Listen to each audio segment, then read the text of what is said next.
जय श्री नरसिम्हा, जय श्री महाकाल। कर्पूरगौरं करुणावतारं संसारसारं भुजगेन्द्रहारं सदा वसन्तं हृदयारविन्दे भवं भवानी सहितं नमामि। भवं भवामी सहितं नमामि। भवं भवानी सहितं नमामि। सर्वमङ्गलमाङ्गल्ये शिवे सर्वादि साधिके शरण्ये त्र्यंबके गौरी नारायणी नमोस्तुते। नारायणी नमोस्तुते। नारायणी नमोस्तुते। हे कृष्ण करुणा सिंधो दीनबंधु जगतपते गोपेश गोपिका कांत राधा कांत नमोस्तुते। कितात्म कांचन गौरांगी श्री राधे वृंदावनेश्वरी वृषभानुसुते देवी प्रणमामि हरिप्रिये। वाञ्छाकल्पतरुभ्यश्च कृपा सिन्धुभ्येव च पतितानां पावनेभ्यो वैष्णवेभ्यो नमो नमः। राधे मेरी स्वामिनी मैं राधे जुकोता जन्म जन्म मोहे दीजियो श्री वृंदावन राधे तू बड़ी भागिनी कौन तपस्या की तीनों लोक के नाथ हैं सो तेरो आधीन सो तेरो आधीन सो तेरो आधीन। जय जय श्री राधे जय जय श्री राधे जय जय श्री राधे। तो आप सभी शिव प्रेमी भागवत प्रेमी तमाम भक्तों का इस मैं विक्रमनाथ महाराज शिव महापुराण के 6वें दिवस पर आप सबका बहुत बहुत हार्दिक स्वागत करते हैं, अभिनंदन करते हैं। कथा में विराजमान सृष्टि के रचयिता हमारे परम पूजनीय हमारे आदरणीय हमारे इष्ट भगवान श्री लक्ष्मी नरसिंह के चरणों में कोटि कोटि वंदन प्रार्थना करते हैं। जिनकी कृपा से ये कथा हो रही है ऐसे साक्षात करुणा के सागर भगवान महाकाल माता पार्वती के चरणों में कोटि कोटि वंदन प्रार्थना करते हैं। 12 ज्योतिर्लिंग 52 शक्तिपीठ चारों धाम के चरणों में कोटि कोटि वंदन प्रार्थना करते हैं। इस ब्रज धाम ब्रज भूमि से हमारी बांके बिहारी लाल और श्रीमती लाडली राधा रानी के चरणों में कोटि कोटि वंदन प्रार्थना करते हैं। आप जितने भी यहाँ पे उपस्थित है, जितने भी लोग फेसबुक के माध्यम से यूट्यूब के माध्यम से श्रवण कर रहे हैं करेंगे, सबके चरणों में कोटि कोटि वंदन प्रार्थना करते हैं। तो बड़ी कृपा है हमारे भगवान महाकाल की कि पिछले 5 दिवस में हमने जो कथा श्रवण की और आप सबने बहुत ही आदरणीय प्यार दिया, आपने इतने सारे प्रश्न पूछे, कॉल किए। तो आज हम जो कथा कहने जा रहे हैं भगवान शिव के रुद्र अवतार हनुमान जी महाराज और श्री काल भैरव महाराज के बारे में आज जानेंगे। क्योंकि आज जितने भी व्यक्ति परेशान हैं, संकट में हैं, कोई तंत्र बाधा से अघोरी बाधा से परेशान है, पीड़ित है, तो कई फोन आते हैं, कई लोग मिलते हैं और सब पूछते हैं कि महाराज हमारे घर में ये तकलीफ है, वो तकलीफ है, शमशान की तकलीफ चालू है, क्या शिव पुराण में कोई इसका उपाय है? तो हाँ, शिव पुराण में इसका उपाय साक्षात दिया हुआ है। तो जो व्यक्ति जिन्हें लगता है कि उनके घर में बार बार लोग परेशान हो रहे हैं, बीमार पड़ रहे हैं, घर में रोजी रोटी नहीं है, घर में परेशानियां हैं, घर में बेहिसाब झगड़े हो रहे, घर में हर साल अकाल मृत्यु हो रही है, या ऐसे न जाने कितने परेशानियां एक के बाद एक लगी रहती है, तो हमें समझना चाहिए कि कहीं ना कहीं घर में कोई तंत्र बाधा है, कोई परेशानी चल रही है घर में। तो इसका क्या निवारण है? देखिए, सबसे पहले हम ये जानिए कि भगवान शिव जो परमात्मा है, परमेश्वर है, भगवान भोलेनाथ, ये सृष्टि के सारे गुणों को जानते हैं। भगवान भोलेनाथ की शरण में गया हुआ व्यक्ति हर परेशानियों से अपने आप दूर हो जाता है। जैसे श्री राम जी ने लंका पर चढ़ाई करने के लिए, लंका तक पहुंचने के लिए हनुमान जी का मदद ली है, हनुमान जी की मदद से ही लंका तक पहुंच पाए, उसी तरह श्री भगवान रुद्र, भगवान भोलेनाथ लोगों को तंत्र से काटने के लिए काल भैरव महाराज की स्थापना करते हैं, काल भैरव महाराज के रूप में प्रकट होते हैं। तो तंत्र शास्त्र में, अघोरी शास्त्र में काल भैरव महाराज की बहुत बड़ी महत्वता है। प्रत्येक व्यक्ति को चाहिए कि काल भैरव महाराज से प्रार्थना करे। देखिए, एक हनुमान जी महाराज है, तो हनुमान जी महाराज पूर्ण रूप से शारीरिक, मानसिक, तामसिक हर जगह से पवित्र है। उनके जो पूजा पाठ का विधान है वो बहुत ही शुद्ध तरीके से होता है। क्यों? क्योंकि वो भगवान के चरणों की सेवा में तत्पर हमेशा लीन है। भगवान भोलेनाथ ने रुद्र अवतार धारण करके राम काज करने के लिए हनुमान जी का रूप धारण किया, परंतु उनकी पूजा का विधान बहुत अलग है। और श्री काल भैरव महाराज जो कि भगवान भोलेनाथ का ही अवतार है, उनकी पूजा पाठ का विधान बहुत अलग है। काल भैरव महाराज की उत्पत्ति की सबसे पहला जो कारण है कि एक बार ब्रह्मा जी को बहुत अहंकार हो गया कि ये सृष्टि चलाने वाला, सृष्टि को पालने वाला, सृष्टि का रचयिता करने वाला, सृष्टि को संभालने वाला एकमात्र मैं ब्रह्मदेव हूं। और इस बात को लेके भगवान महाकाल में और ब्रह्मा जी में परस्पर कुछ बातें होने लगी, झगड़े होने लगे। देखिए, सृष्टि का संचालन अगर विष्णु जी करते, भोलेनाथ करते, तो संहारक भगवान महाकाल करते। भगवान महाकाल के बिना मृत्यु ही नहीं आ सकती है, क्योंकि करोड़ों करोड़ों यमराज के दूत भगवान भोलेनाथ से डरते हैं। जो व्यक्ति एक बार भी शिव का नाम लेता है, भगवान महाकाल का नाम लेता है, यमराज के सारे गण उनसे हजारों किलोमीटर दूर रहते हैं। व्यक्ति बिना शिव मुक्ति संभव नहीं है। जैसे मान लीजिए कोई व्यक्ति अगर कहता है कि हम तो वैष्णव भक्त है या हम ये माता के भक्त है, शिव को नहीं मानेंगे, परंतु मरने के बाद तो बिना शिव के तो मुक्ति भी नहीं हो सकती। शमशान में जाएंगे तो शमशान में तो भोलेनाथ मिलेंगे आपको, क्योंकि शमशान की जो रचयिता है, शमशान के जो रक्षक है, वो श्री काल भैरव महाराज है।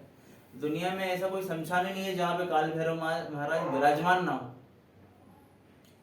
तो भगवान शिव ने अपने क्रोधित अवस्था से काल भैरव महाराज के रूप में प्रकट हुए और ब्रह्मा जी का जो चौथा सर था उसे काट दिए गए। ब्रह्मा जी के 4 सर है, इधर इधर आगे पीछे, परंतु काल भैरव महाराज जब इतने क्रोधित हुए तो सृष्टि के रचयिता ब्रह्मा जी का ही पीछे का सर काट दिए। तो ब्रह्मा जी की इस अवस्था को तंत्र शास्त्र में बहुत बड़ा बात लिखा गया है।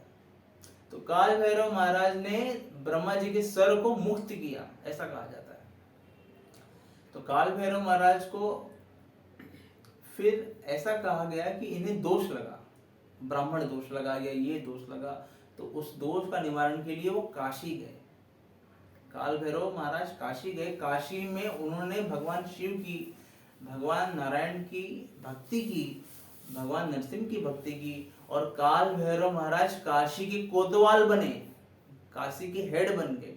उसी तरह ठीक उज्जैन के आप जितने भी 12 ज्योतिर्लिंग जाएंगे, 12 ज्योतिर्लिंग में जो सबसे प्रमुख ज्योतिर्लिंग है भगवान महाकाल, जो उज्जैन में स्थापित है, वहां से महाकालेश्वर मंदिर से 5-6 किलोमीटर पे श्री काल भैरव महाराज आज भी विराजमान है। वहां पे आप जाके एक पतीले में आप दारू पिला सकते हैं। जितना लीटर दारू पिलेंगे, 10,000 लीटर, 20,000 लीटर, 30,000 लीटर दिन का, वो सिर्फ काल भैरव महाराज दारू पी जाते हैं, क्योंकि वो तंत्र के देवता है, अघोरी देवता है। सारे अघोरी उनसे जुड़े होते हैं, सारे अघोरी उनके गुलाम है। इसलिए अघोरियों से, तांत्रिकों से, मांत्रिकों से डरने की कोई जरूरत नहीं है। क्यों? जिसकी रक्षा भगवान महाकाल करते हैं, जिसकी रक्षा श्री काल भैरव महाराज करते हैं, दुनिया का कोई अघोरी, कोई तांत्रिक उसका कुछ बिगाड़ नहीं सकता।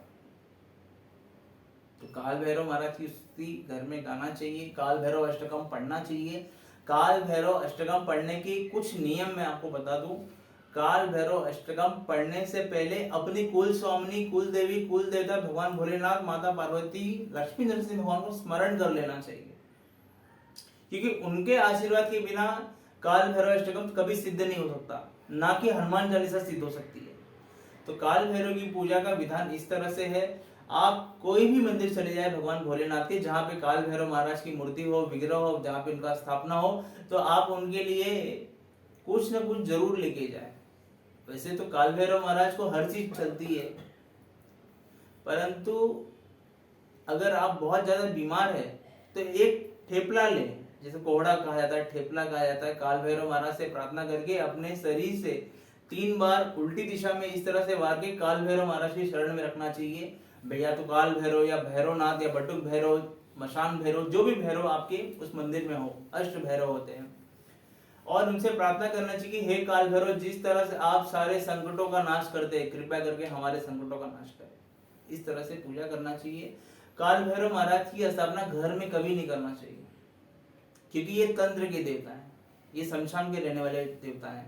तो घर में पूजा पाठ के बहुत बड़े विधान है, इसलिए इनकी पूजा शमशानों में की जाती है, इनकी पूजा 4 रास्तों पे की जाती है, इनकी पूजा बहते हुए पानी के बगल में की जाती है, इनकी पूजा जहाँ पे भगवान महाकाल विराजमान हो उसी जगह पे इनकी पूजा की जाती है। तो काल भैरव महाराज से पंगा इज नॉट चंगा। बहुत लोग काल भैरव महाराज को क्या क्या कहते हैं, परंतु काल भैरव महाराज जी एक जीवित जागृत महाराज है, देवता है। आप उज्जैन जाइए, जब अंग्रेज यहाँ पर थे भारत में, तो उन्होंने उज्जैन में ये रिसर्च किया कि ये काल भैरव महाराज की मूर्ति जो इतनी शराब पीती है, जाती कहाँ है। तो उन्होंने नीचे खुदाई की, परंतु खुदाई में कुछ नहीं मिला, और थक हार के उन्हीं अंग्रेजों ने काल भैरव महाराज का मंदिर बना के दिया। तो काल भैरव ऐसे काल भैरव है, तो आपको जरूर ये करना चाहिए। अच्छा, एक और बात, कुछ लोग कहते हैं कि महाराज हम तो शराब नहीं चढ़ाते, हमारे में वर्जित है, तो क्या करना चाहिए। तो काल भैरव महाराज को मौसम्बी का जूस पिलाना चाहिए, या तो नींबू पानी पिलाना चाहिए, क्योंकि सात्विक जगह पे उसका भी उतना ही फल है। और भक्तगण कहते हैं कि चलो ये तो तंत्र विद्या वाले लोग हैं, किसी व्यक्ति को भगवान की भक्ति में बहुत आगे जाना है, लीन होना है, भगवान राम तक पहुंचना है, या कृष्ण तक पहुंचना है, या नरसिंह तक पहुंचना है, तो कैसे पहुंचेंगे। तो आपको जो सबसे बड़े दास है, देखिए नवदा भक्ति में एक भक्ति दास भक्ति होती है, तो दास भक्ति में 2 का नाम आया है। एक तो माता लक्ष्मी, जो भगवान नारायण की 24 घंटा कर कमल को दबाते रहती है, पैरों को दबाते रहती है, एक तो उनका नाम आया है। दूसरा हनुमान जी महाराज का नाम आया है। तो जो व्यक्ति हनुमान के चरण दबाता है, हनुमान जी से प्रार्थना करता है, हनुमान जी के साथ में रहता है, उसकी रक्षा साक्षात भगवान महाकाल करते हैं, उसकी रक्षा साक्षात श्री राम करते हैं, उसकी रक्षा साक्षात भगवान नरसिंह देव करते हैं। तो हनुमान जी की पूजा करने का बहुत सही विधान है। हर घर में कम से कम एक बार तो हनुमान चालीसा पढ़ना चाहिए, और हनुमान चालीसा में साफ साफ लिखा है, जो ये पढ़े हनुमान चालीसा होए सिद्धि साखी गौरी सा। जो भी व्यक्ति हनुमान चालीसा का शुद्ध मन से, तन मन धन से हनुमान चालीसा का पाठ करता है, हनुमान जी उसके घर में इस तरह विराजमान हो जाते हैं जिस तरह महाभारत में अर्जुन के रथ पे स्वयं हनुमान जी विराजमान हो गए थे। देखिए महाभारत का जब युद्ध हुआ तो अर्जुन एक बाण चलाते थे तो कर्ण का रथ 1 कदम पीछे जाता था, और वहीं कर्ण जब बाण चलाते थे अर्जुन के ऊपर तो अर्जुन का रथ 2 कदम पीछे आता था। तो ये राज बाद में अर्जुन ने सोचा कि ऐसा क्यों, कर्ण के पास ऐसा कुछ नहीं है, लेकिन मेरे पास तो साक्षात भगवान श्री कृष्ण है, तो ऐसा क्यों हो रहा है। तो जब सारा महाभारत खत्म हो गया और जब अर्जुन भगवान कृष्ण से बहुत ही पैर पड़ के आलिंगन करते हुए कहते कि प्रभु आपकी कृपा से मैंने ये युद्ध जीत लिया, मैंने सारे असुरों को खत्म कर दिया, सारे दुश्मनों पे विजय प्राप्त कर ली। तो भगवान कृष्ण मुस्कुराए और कहे कि हे पार्थ, हे अर्जुन, तुम अपने ऊपर वाले को देखो पहले। तो स्वयं उनकी ध्वजा से जैसे ही वीर हनुमान बाहर निकले वैसे ही वो रथ जल के खाक हो गया। तो जिसके साथ हनुमान जी होते हैं ना, शत्रु कुछ बिगाड़ नहीं पाता है। हाँ, हो सकता है थोड़ी तकलीफ आ जाए, थोड़ी परेशानी आ जाए, परंतु डगामोत होने की जरूरत नहीं है। क्यों? क्योंकि हनुमान जी की बात अष्ट सिद्धि नौ निधि है, अष्ट सिद्धि नौ निधि के दाता, अश्वर दीन जान की माता। हनुमान जी को प्रसन्न करने के लिए रामचरितमानस की कम से कम एक चौपाई जरूर सुनाना चाहिए हनुमान जी को। अगर आप सुना नहीं सकते, पढ़े लिखे नहीं है, तो रामचरितमानस घर में कम से कम एक बार मोबाइल में सुनाइए या टीवी पे या साउंड सिस्टम में, परंतु रामचरितमानस हनुमान चालीसा घर में बजाना चाहिए। इससे हनुमान जी प्रकट हो जाते, क्रोधित अवस्था में हो जाते। जैसे सुंदरकांड में कई चौपाई आई हुई है, तो सुंदरकांड में क्या किया जा रहा है? जामवन जी एक तरह के मोटिवेशनल स्पीकर का काम कर रहे हैं। आजकल का जो नया ट्रेंड है मोटिवेशनल स्पीकर, परंतु शास्त्र में ऐसे कई उदाहरण दिए। जामवन जी ने हनुमान जी को बताया कि आप कितने पावरफुल है। जब हनुमान जी छोटे बच्चे थे तब सूर्य को निगल लिए थे। हनुमान जी ने एक लाल फल समझ के, मीठा फल समझ के इतने जोर से उड़ी मारे कि पूरे इतने बड़े विश्व के सूर्य को अपने मुंह में रख लिया। तो जो ग्रहों के राजा सूर्य को अपने मुंह में रख सकता है, तो ये 9 ग्रहों को अपने कदम पे रख सकता है। इसके लिए जो भी लोग ग्रह पीड़ा से परेशान है, तद निरंतर हनुमान जी की सेवा में उपस्थित रहना चाहिए, क्योंकि 9 ग्रहों को आजाद करने वाले हनुमान जी महाराज ही हैं। जब रावण ने हनुमान जी को देखा, जब लंका में हनुमान जी गए, तब देखिए कि 9 ग्रह को भी रावण ने बंदी बना के रखा है। तो 9 ग्रहों को आजाद करने वाले हमारे हनुमान जी महाराज है। तो ग्रहों ने आशीर्वाद दिया है कि जो आपकी भक्ति करेगा, जो आपको सिंदूर चढ़ाएगा, जो आपके लिए कार्य करेगा, उसे कभी 9 ग्रह परेशान नहीं करेंगे। इसके लिए पितृदोष, ग्रह दोष, तंत्र दोष, हर दोष के लिए हनुमान चालीसा पढ़ना चाहिए, क्योंकि हनुमान चालीसा स्वयं तुलसीदास जी ने लिखा है। अच्छा, तुलसीदास जी ने जो रामचरितमानस लिखा है, ये कोई ऐसी वैसी ग्रंथ नहीं है, क्योंकि रामचरितमानस में साक्षात सिग्नेचर भगवान महाकाल का है, सत्यम शिवम सुंदरम। ये जो रामचरितमानस है, ये कोई ऐसी वैसी ग्रंथ नहीं है। इसको ऑथोरिटी स्वयं भगवान महाकाल दे रहे हैं, भगवान शिव दे रहे हैं। काशी विश्वनाथ मंदिर में जब रामचरितमानस को रखा गया और सारे ग्रंथों के नीचे रखा गया उस वक्त, और ये प्रार्थना की गई कि अगर प्रभु, तुलसीदास जी कहते हैं काशी विश्वनाथ से, भगवान महाकाल से, कि अगर इस ग्रंथ सही है, सच्चाई है, तो कृपया करके आप इस पे अपना ऑटोग्राफ दे, आप अपना सिग्नेचर दे, आप इसमें बताइए।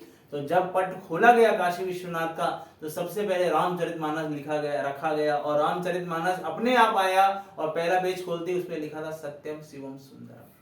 तो ये भगवान शिव की सिग्नेचर है। तो जो व्यक्ति रामचरितमानस पढ़ता है, एक चौपाई पढ़िए, मैं नहीं कहता कि रोज पढ़ते रहिए, कम से कम एक चौपाई पढ़िए, तो उससे भगवान महाकाल का आशीर्वाद प्राप्त होता है, श्री राम का आशीर्वाद प्राप्त होता है, और भगवान शिव के जितने रुद्र अवतार है सबके आशीर्वाद प्राप्त होते हैं। तो हनुमान जी सारे काज करने में संपन्न है, काल भैरव महाराज सारे कार्य करने में संपन्न है, परंतु दोनों की पूजा की विधि एकदम अलग है। समझिए, औरतों को विशेष रूप से जब वो मासिक धर्म से परेशान हो तो हनुमान जी का पाठ नहीं करना चाहिए, हनुमान जी की पूजा नहीं करना चाहिए, हनुमान जी के मंदिर नहीं जाना चाहिए, हनुमान जी को बिल्कुल छूना भी नहीं चाहिए। परंतु ऐसे वक्त पे कई अघोरी तांत्रिक यहाँ वहां वार करते औरतों के ऊपर, क्योंकि उनका पूरा बदन नापाक होता है 7-8 दिनों के लिए। तो ऐसे में औरतों को चाहिए कि वो काल भैरव महाराज की पूजा करे, काल भैरव भगवान को स्मरण करे, क्योंकि जहां पे भैरव है वहां पे भय कभी नहीं होता। आप अगर कामाख्या धाम जाएंगे, कामाख्या मंदिर जाएंगे, तो आज भी अंबुमाची जो मेला होता है, साल में एक बार माता कामाख्या रजस्वला हो जाती है, पूरी ब्रह्मपुत्र नदी लाल हो जाती है। आज भी ये जीवित प्रमाण है। इसके लिए माताओं को चाहिए कि माता पार्वती से प्रार्थना करे, भगवान भोलेनाथ से प्रार्थना करे, और अपने सारे दुख दर्द तकलीफ पीड़ा परेशानी भगवान महाकाल से प्रार्थना करके आप सॉल्व करा ले। भगवान से प्रार्थना के द्वारा आप कर सकते हैं।